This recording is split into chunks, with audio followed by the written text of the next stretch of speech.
Olá, alunos! Tudo bem com vocês? Na nossa aula de hoje, nós vamos trabalhar sobre o transporte. Esse é um assunto muito importante, pois ele é fundamental para dois pontos. Por exemplo, ele é fundamental para transporte de cargas, ou seja, de produtos, matérias-primas, entre outras coisas também.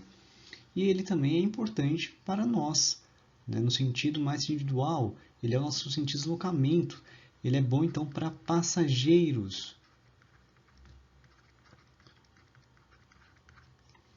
E aí nós precisamos analisar essas matrizes de transporte, que são os tipos, como rodoviário, aéreo, ferroviário, duto viário, aquaviário, analisando, então, as vantagens e desvantagens de cada um deles. Então, vamos começar agora analisando uma parte geral sobre o transporte no Brasil e no mundo.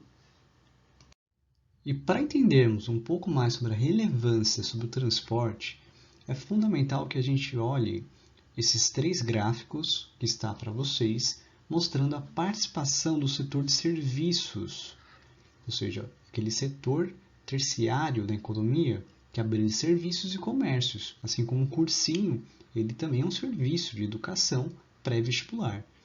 E nós temos aqui, nesse primeiro gráfico, mostrando então a participação que vem crescendo cada vez mais, chegando aqui a quase 70% de relevância no PIB brasileiro.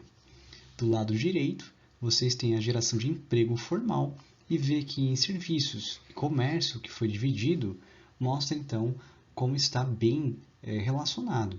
E lembrando, então, quando você compra um produto e tem aquele transporte pelo Correios, por exemplo, você tem também uma participação disso, utilizando o setor rodoviário. E quando você compra um produto que vem da China, e aí você tem, então, toda uma logística para vir. Geralmente vem de navios, e aí ele tem depois a logística pela rodovia no Brasil. Aqui nós temos também um outro que mostra o PIB serviços, mostrando a relação de quando um vai cair, mas repare como ele é importante ainda o setor vermelho aqui, que é serviços, destacando que ele sempre está tendo uma grande influência sobre isso, sobre esses fatores econômicos. Como que está caracterizado, então, o transporte no Brasil? Como será que ele está, então, mapeado, geograficamente falando, a relação de onde tem mais transporte e qual tipo de transporte? Vamos lembrar que no Brasil, a região sudeste, onde concentra a força industrial, a força econômica no Brasil, sem sombra de dúvidas, ela deve ter sim uma grande relevância. Olhando aí no mapa, vocês estão vendo um laser e vocês olhem como aqui em São Paulo nós conseguimos ver pelos rios, Paranapanema e Paraná, conseguimos ver a delimitação de São Paulo. E nós vemos aqui vários pontos amarelos, laranjas, pontos pretos, que são rodovias, são terminais, também tem terminais hidroviários, tem aeroportos, e você tem então uma grande concentração dessas atividades na região de São Paulo. E aí o que nós temos de relação é que esse círculo ele mostra a importância da região sudeste mais região sul do Brasil, aquela região concentrada, segundo Milton Santos, o que evidencia o que nós já temos, o conhecimento dessa polarização de um grande enriquecimento da região sudeste, contrário à região mais ao norte, por exemplo, no Brasil, conforme nós vemos aqui, que existe pouca infraestrutura. A região centro-oeste também, e a região nordeste também tem pouca infraestrutura. Portanto, a concentração se dá, sobretudo, sobre o sudeste e o sul do Brasil. Bom, já vimos que no mapa mostra a concentração na região sudeste e sul do Brasil. Vamos ver agora um gráfico mostrando as matrizes do transporte brasileiro. Esse é um dado de 2015 e esses dados podem até variar um pouquinho dependendo de cada ano e como está analisando. Mas a nossa concentração de atividades de transporte se dá sobretudo no sistema rodoviário, em que nós temos então 64%. O ferroviário ele tem 15% no Brasil. Embora a gente sempre alerta muito sobre a questão de precisar mais do sistema de transporte ferroviário, e no Brasil até a gente tem um número 15%. Poderia ser pior, vamos dizer assim. E aí, o aquaviário, 16%. Importante lembrar que o Brasil ele tem grandes bacias hidrográficas.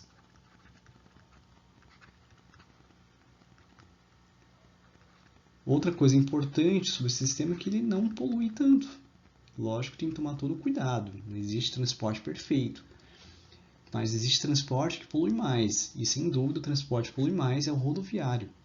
E ainda mais pela quantidade de uso que nós temos, ele acaba então sobrecarregando essas desvantagens do sistema rodoviário. E é isso que nós vamos ver na aula. Só vou continuar aqui com um gráfico e com mais alguns dados. 4% dos nossos dados vem com duto viário, que eu não acabei falando, mas duto viário seriam tubulações, mais ou menos, em que nós temos esse transporte. E geralmente ele é mais para transporte de cargas. E nós temos o aeroviário brasileiro com 1%. Esses dados aqui eles nos mostram o nosso desequilíbrio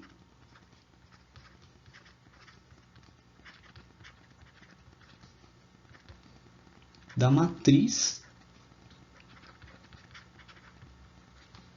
de transporte.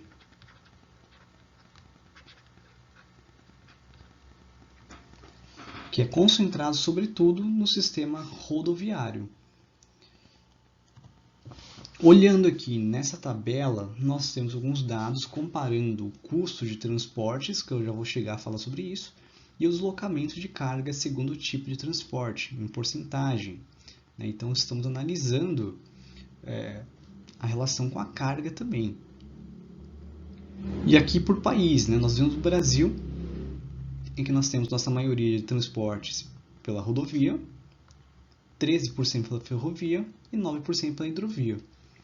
Já os Estados Unidos, Japão e outros países, como até a Rússia e a França, reparem como eles têm uma concentração de suas atividades sobre o sistema ferroviário. Aqui o Japão ainda, acabei até esquecendo de circular, mas ele acaba até usando hidroviário. Isso que é um país, que é um arquipélago, mas ele tem o deslocamento, sendo que o hidroviário vai com outros conceitos que também analisa a questão marítima também. E é por isso que eles acabam tendo muito mais hidroviário. E lembrando que a geografia japonesa não é tão boa para rodovias nem ferrovias, mas eles conseguem fazer um transporte mais adequado possível quando comparado a nós, que ficamos presos aqui ao sistema rodoviário. E aí, quando a gente compara os custos de transporte, que é isso que é fundamental que vocês busquem olhar, é sobre se vale a pena ou não esse transporte, o quanto ele polui, o quanto ele leva e a rapidez desse transporte. Aqui um caminhão com 1 litro de óleo diesel por quilômetro transporta 30 toneladas. Um trem com 1 litro de óleo diesel por quilômetro transporta 125 toneladas, ou seja, muito a mais do que a rodovia. E olha só, a hidrovia, ela carrega muito mais do que a ferrovia.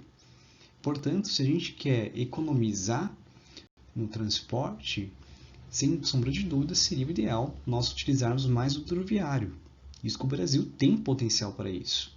E aí, por que o Brasil acaba tendo essa concentração no sistema rodoviário? Nós vamos ver isso na aula. E como seria o Brasil com uma matriz equilibrada? Nesse dado que nós temos é uma comparação que na forma como é hoje, embora com uma pouca diferença dos números dos dados, não estranhe isso é comum nós percebemos, diz que há uma emissão de CO2 em 39 milhões de toneladas. Isso mostra que o sistema rodoviário, o sistema atual como está concentrado no rodoviário, ele acaba poluindo muito mais. Já se o Brasil tivesse uma matriz mais equilibrada, nós estaríamos emitindo 31 milhões de toneladas de CO2. Portanto, isso seria melhor para o ecossistema, para a natureza, para a sociedade e para todo mundo. E como seria essa divisão? Olhem que o rodoviário de 58 que estaria aqui, ou acima desse dado, tanto faz, ele chega a mostrar 33%. Percebam que o ferroviário seria o ideal para nós aumentarmos. Aumentar um pouco para que a gente possa então aproveitar mais. E olha também o que outro aumentou, aquaviário, que aí é um nome um pouquinho diferente, mas ele é o mesmo que hidroviário, tá, gente? Só muda a terminologia, mas não há nenhuma diferença na prática. Portanto, se a gente aumentasse o ferroviário e o aquaviário e diminuísse o rodoviário, nós teríamos muito a ganhar. Mas quem está o interesse disso? Nós vamos ver isso na aula. E esse é o último dado de caráter geral. Depois já vamos começar com o assunto sobre rodovia. Só para deixar bem evidente esse assunto, vocês ficarem muito atentos, que é isso que cai no vestibular, a comparação do Brasil com outros países. E principalmente nós estamos falando de países importantes, não um país a ninguém. Estamos falando dos países desenvolvidos e alguns países emergentes em comparação ao Brasil. Por exemplo, aqui nesse gráfico nós temos que a Rússia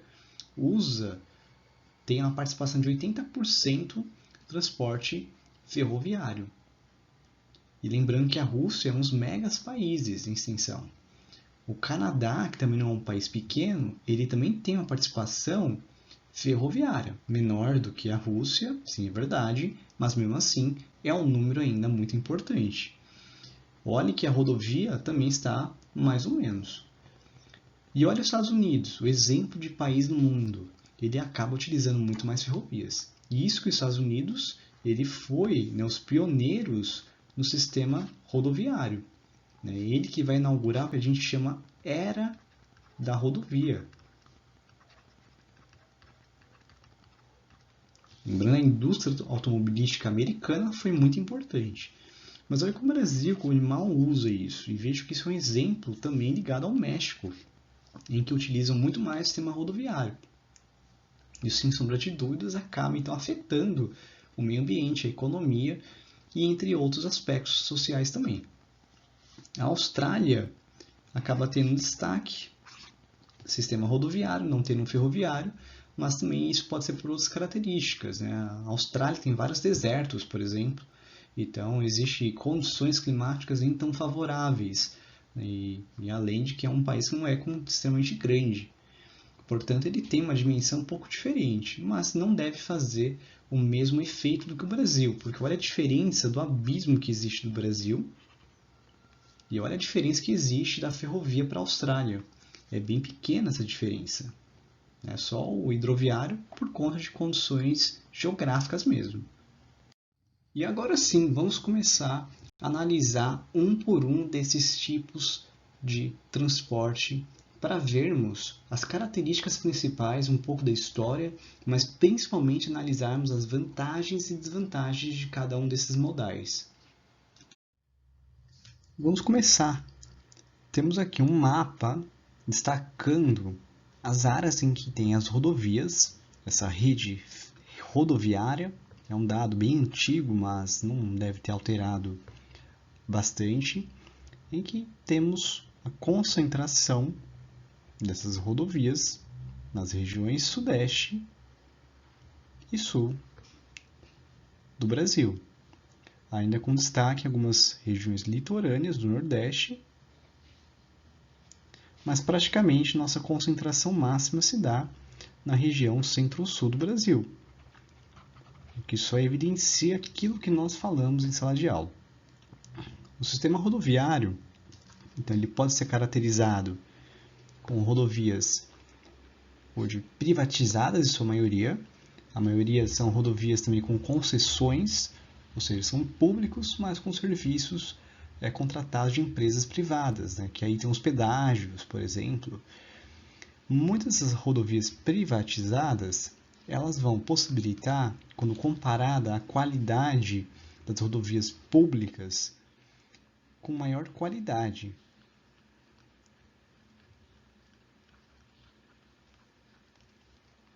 e também tendo mais opções, né, de serviços, materiais e assim por diante. Lembrando que ela veio de uma característica do Brasil com o JK, com o governo buscando desenvolver, buscando modernizar o país, e dessa forma ele trouxe isso de forma imediata. Esse desenvolvimento imediatista, sem sombra de dúvidas, ele veio com essa rápida necessidade de se investir nas rodovias, que era uma forma de modernizar o país e era também uma parceria que havia com os Estados Unidos. Sem sombra de dúvidas, quem se beneficia com a dependência brasileira com o transporte rodoviário é a indústria automobilística. São as indústrias que acabam então tendo essas vantagens e fazem a pressão para evitar que percam essa fatia no mercado. Muitas vezes, uma reforma na rodovia, uma pavimentação, ele leva muitos políticos a usarem isso como forma de barganha, como forma para fins eleitorais. E isso mostra como isso muitas vezes fica preso. Então vai lá um prefeito, vai pavimentar uma rodovia ou uma estrada, e aí ele coloca ele mesmo praticamente aquela faixa dizendo: obrigado prefeito por ter feito a pavimentação. E aí isso leva a muitos questionamentos da finalidade, né? Às vezes parece que fazem material de péssima qualidade de propósito para que seja usado isso e fiquemos aí praticamente dependendo desse jogo político. Então, para muitos, o rodoviário só reforça esse uso político, né, como um jogo sujo praticamente, mas que é comum no país e no mundo. Dentre as opções que nós vamos estudar, essa é a opção, sem sombra de dúvidas, mais inadequada. Inadequada por vários sentidos. Primeiro, pelo custo, e que isso vai existir anualmente. Conforme nós veremos, nós faremos esqueminha de vantagens e desvantagens. Por enquanto, só as ideias gerais. Depois eu reforço sobre essa questão de opção inadequada. Um dos pontos é que o Brasil tem um território muito extenso. O melhor seria se nós utilizássemos o sistema ferroviário. Para isso, a gente precisaria, então, ter bastante investimento. E esse investimento depende de um grande capital de financiamento. E muita gente não quer fazer isso. É mais cômodo a gente ficar com o sistema rodoviário, né, que tem todos os malefícios, mas o bom é que ele já tem uma infraestrutura. Uma das melhores, mas nós temos. Vamos agora analisar, então, as vantagens e desvantagens desse sistema rodoviário. A vantagem do rodoviário é que ele tem uma grande participação de passageiros. O problema é que, se analisarmos o carro, ele é muito mais individual. Então, do ponto de vista de um transporte diário, por exemplo, ele acaba sendo ruim. Inclusive ônibus, mesmo assim, acabam só alimentando maiores problemas, como, por exemplo, o congestionamento, o trânsito. Para quem conhece São Paulo sabe muito bem como isso é um problema. Do ponto de vista de cargas, esse sistema rodoviário ele tem 55%. Mas por que isso está na vantagem? É que, evidente, isso aqui é um ponto de vista relativo fazer essas comparações. Se a gente acabasse com o sistema rodoviário do nada, nós então perderíamos 55% de cargas e 90% desse transporte de passageiros. Sem sombra de dúvidas, não seria uma boa ideia acabar com o sistema rodoviário. Por isso que a gente diz que existem as vantagens, mas seria melhor se também houvesse uma combinação com outros. Até o final da aula vocês vão entender melhor quais são essas ideias. A vantagem maior que existe é a flexibilidade, que você pode usar vários materiais, o carro também ele pode ter vários combustíveis, pode ter várias tecnologias e por isso, a um prazo muito curto, ele acaba sendo mais, digamos, financeiramente validável, melhor no sentido de investimento. Assim como o custo para a implantação de uma rodovia é muito mais barato e muito mais rápido do que fazer uma construção de ferrovia, que demanda muito mais tempo e investimento, né? E é evidente porque ele tem um custo. Só que se a gente for ver a longo prazo, as ferrovias ficam melhores do que as rodovias, que a todo mês praticamente existe essa necessidade de ficar pavimentando praticamente. E aí as desvantagens?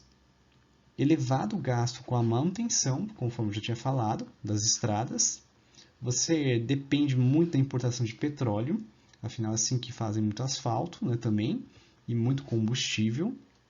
Você também precisa investir muito na engenharia do tráfego, que aí você precisa ter toda essa logística, suporte para manutenção, e além que os veículos eles têm um alto custo, né, de manutenção e não são tão baratos assim do ponto de vista. E lembrando que existe uma quantidade de carros no Brasil muito grande.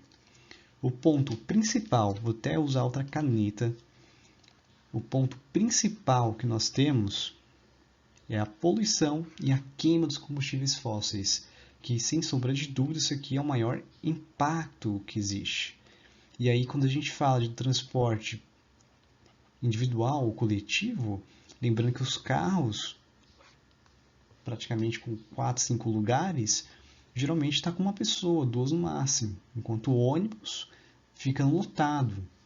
E ao invés de termos mais ônibus, ou ter metrô, ou ter outro transporte como trem, nós usamos individualmente o carro, que vem por vários motivos, né? O barateamento do carro, vem também a relação do carro flex, e entre outras coisas. E aí, muitos locais acabam tendo esse maior problema, como o caso de São Paulo, que chega a ter congestionamentos de horas. Tem estudos aí mostrando que em São Paulo, os paulistas acabam ficando muito mais tempo parados no trânsito do que praticamente descansando ou fazendo alguma outra coisa.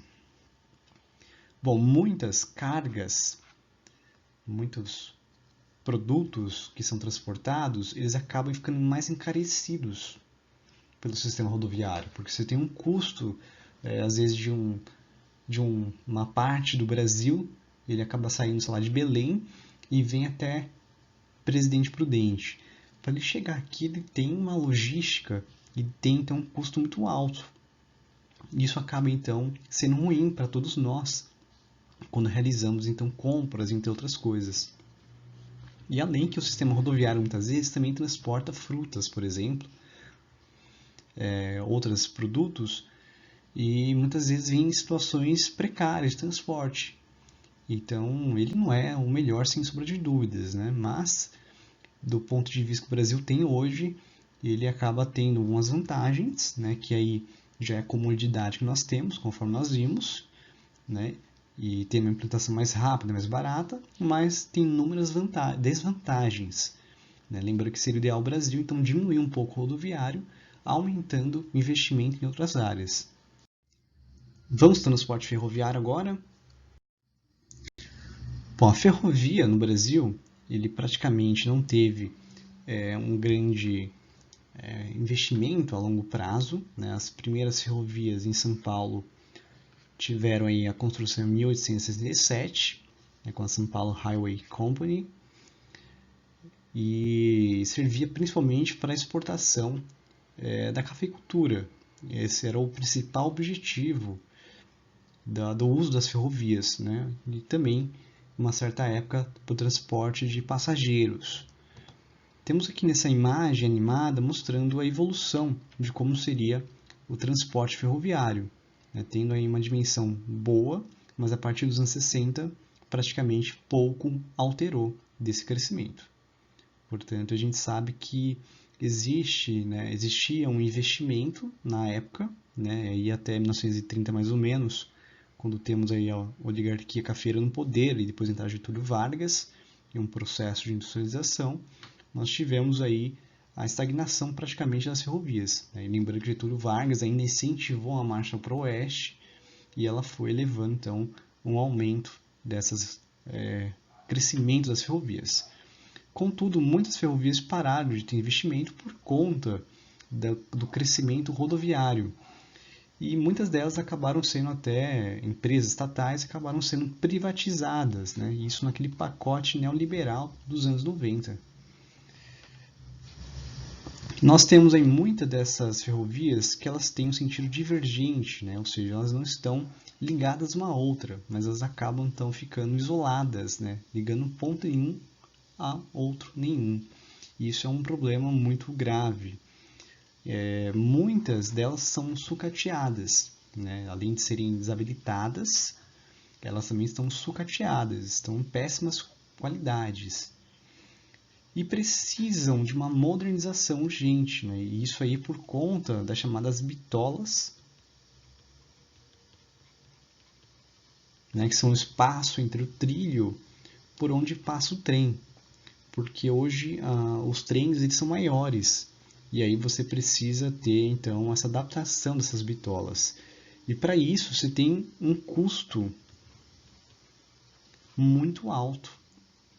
E não existe interesse, né, do setor privado para que haja então esse investimento nas ferrovias.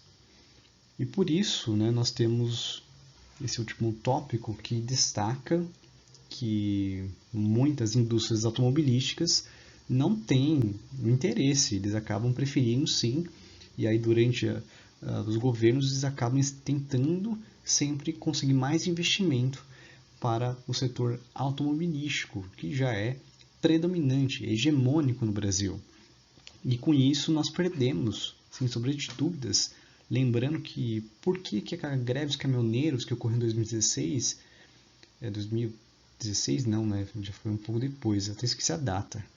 Mas por que ele ganhou tanta dimensão? Por que ele teve esse grande impacto no Brasil? Por que ele conseguiu parar o Brasil? É por conta desse predomínio do setor rodoviário. Se nós tivéssemos o ferroviário, muito mais utilidade, né, e olha que muitas regiões poderiam ser também utilizadas, né, sem querer chegar na Amazônia, mas ele poderia ter muito mais ligações no Brasil a vários locais, então isso seria muito benéfico para o Brasil. E esse sistema rodoviário então nos faz ficar dependente dos caminhoneiros e assim por diante. E aqui nós temos um mapa mostrando as principais estradas de ferro que existem, né, daquelas todas que nós temos. Né?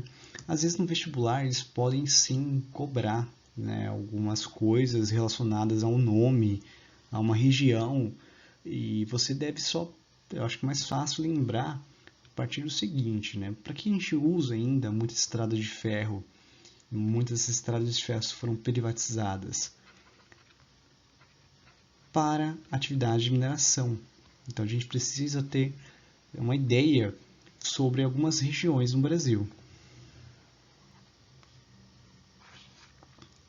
Circulei Minas e circulei o Pará.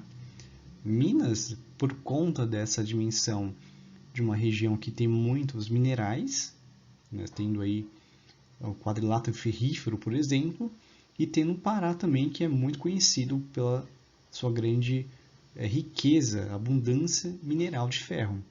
E sem sombra de dúvidas, né, o trem ele precisa utilizar como transporte porque é difícil carregar toneladas, né, de ferro e a única forma é pelo trem. E assim vocês devem tentar memorizar alguns, talvez nomes que apareçam aqui, porque do Porto alguns já apareceram, né, mas é só para vocês terem ideia. Então, saber Estrada de Ferro Amapá, Estrada de Ferro Corcovado, Campos do Jordão, tem outras aqui que o mapa já me impede. Ó, essa aqui eu acho muito bacana pensar assim, Estrada de Ferro Vitória Minas, né, deixa eu ver se acho mais alguma. A ferrovia Ferro Norte, né, que foi uma construção muito interessante também ligando aí até Porto Velho. Trombetas também, né, no Pará, certo? Ferro Carajás e assim por diante, só para identificar porque às vezes é importante no vestibular. Mas falou de ferrovia no Brasil, lembre mineração. E vamos comparar agora um pouquinho os dados sobre o sistema de transporte ferroviário. Temos aqui a capacidade ociosa do transporte ferroviário, comparando aqui os passageiros transportados pelo sistema ferroviário, ele poderia então ter mais ou menos 2 milhões de pessoas. E aí comparando com os demais transportes, né? E um fato que chama a atenção aqui é esse dado, que 15 mil quilômetros de ferrovias hoje são inoperantes.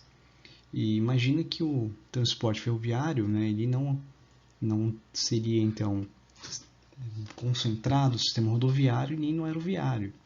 E essa quantidade de quilômetros, né, ela poderia então servir para todo o país. E ela poderia, se fosse mais incentivada, seria melhor. E essa malha ociosa ferroviária é equivalente a mais de 2 vezes a distância rodoviária das regiões mais extremas do Brasil, de Oiapoque, até a região do Arroio Chuí, né? Pegando aqui essa distância. Então vale 2 vezes mais essa quantidade de malha ferroviária que está não funcionando. Nesse mapa nós temos uma comparação, esse dado de 2009, né, pela revista Exame, embora eu acredito que eles estejam destacando as principais ferrovias e mostrando que o Brasil, quando comparado aos demais países, não tem uma quantidade digna, digamos assim, de sistema ferroviário, né? Tem na China principalmente bastante, e aí lembrando aí o caso do coronavírus, né? Por que a região de Wuhan conseguiu então espalhar o coronavírus por muitas regiões, é devido a essa malha, essa infraestrutura, essa densidade de infraestrutura, como o transporte ajudou muito. E olha os Estados Unidos, pegando boa parte do país, né? E a Rússia também, embora algumas regiões, lembrando que nós estamos na Sibéria e fica muito mais difícil ter qualquer tipo de suporte. Mas mesmo assim ele conseguiu ligar um ponto até o outro, enquanto o Brasil nem isso conseguiu. Ele não conseguiu, evidente, também não digo que temos que fazer aqui na Amazônia, mas falta, né, no coração do Brasil, nas áreas mais pobres do Brasil também, um transporte alternativo. Vamos comparar as vantagens e desvantagens do sistema ferroviário. Começando com as vantagens. Quando comparado às rodovias, ela tem uma alta capacidade de carga. Geralmente o ferroviário ele é ótimo para longas distâncias.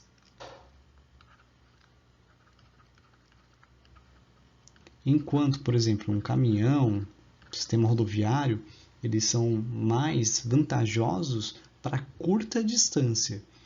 Então, se pensarmos para o Brasil, que tem um tamanho de país continental, seria melhor se nós tivéssemos sim o trem. Outra coisa importante, a rapidez no trajeto. Principalmente quando a gente fala dos trens-balas no transporte, que aí nós temos outros nomes que são atribuídos, né, mas isso geralmente não é tão cobrado no vestibular. Mas por que ele tem rapidez no trajeto? Ele não é que nem a rodovia, que você tem um fluxo de carros, um fluxo de caminhões que atrapalha então o seu andamento. Né? Dependendo de quem estiver à sua frente numa rodovia, você pode demorar mais para fazer transporte.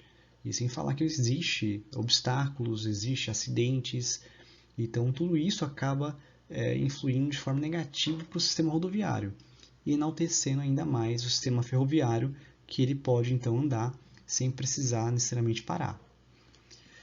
Outra coisa positiva é o menor consumo de combustível e também menor poluição, ou seja, sustentavelmente falando, ela é melhor. Muitos trens eles estão sendo hoje utilizados com energia elétrica. Antigamente era com a queima, né, do vapor, né? Então utilizava carvão mineral e utilizava muito e poluía. Mas hoje em dia nós já temos trens mais sustentáveis. Quando comparado de novo às rodovias, nós temos um menor custo de manutenção, uma vez que esse custo então, ele pode ser às vezes anual, dependendo, e rodoviário você tem uma manutenção que é praticamente mensal, né? Isso por conta da quantidade de fluxo que existe. E se compararmos então na balança, sabemos que o ferroviário tem vantagens a longo prazo, né, de uma boa vantagem econômica. Lembrando que elas também não geram congestionamentos. Então, isso permite uma maior fluidez de mercadorias e também transporte de pessoas. Lembrando, né, que temos aqui um tipo de transporte, os metrôs urbanos, que são muito positivos. E eles são extremamente relevantes para tentar desafogar o trânsito, né, de carros. O problema é que em São Paulo ainda existe uma demanda muito grande que acaba sendo ineficiente, então, o metrô, por conta dessa quantidade de população para tentar pegar esse serviço, mas que já melhorou muito. E as desvantagens? Como desvantagem, nós podemos pensar o seguinte: existe um alto custo de implementação, né? Isso porque as ferrovias precisam de uma infraestrutura inicial que, em geral, custa muito mais caro que as rodovias.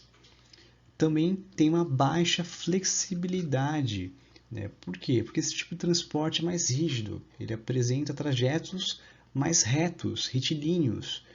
Então existe uma dificuldade quando há uma barreira natural, como por exemplo uma montanha, uma lagoa, um rio ou algo desse tipo.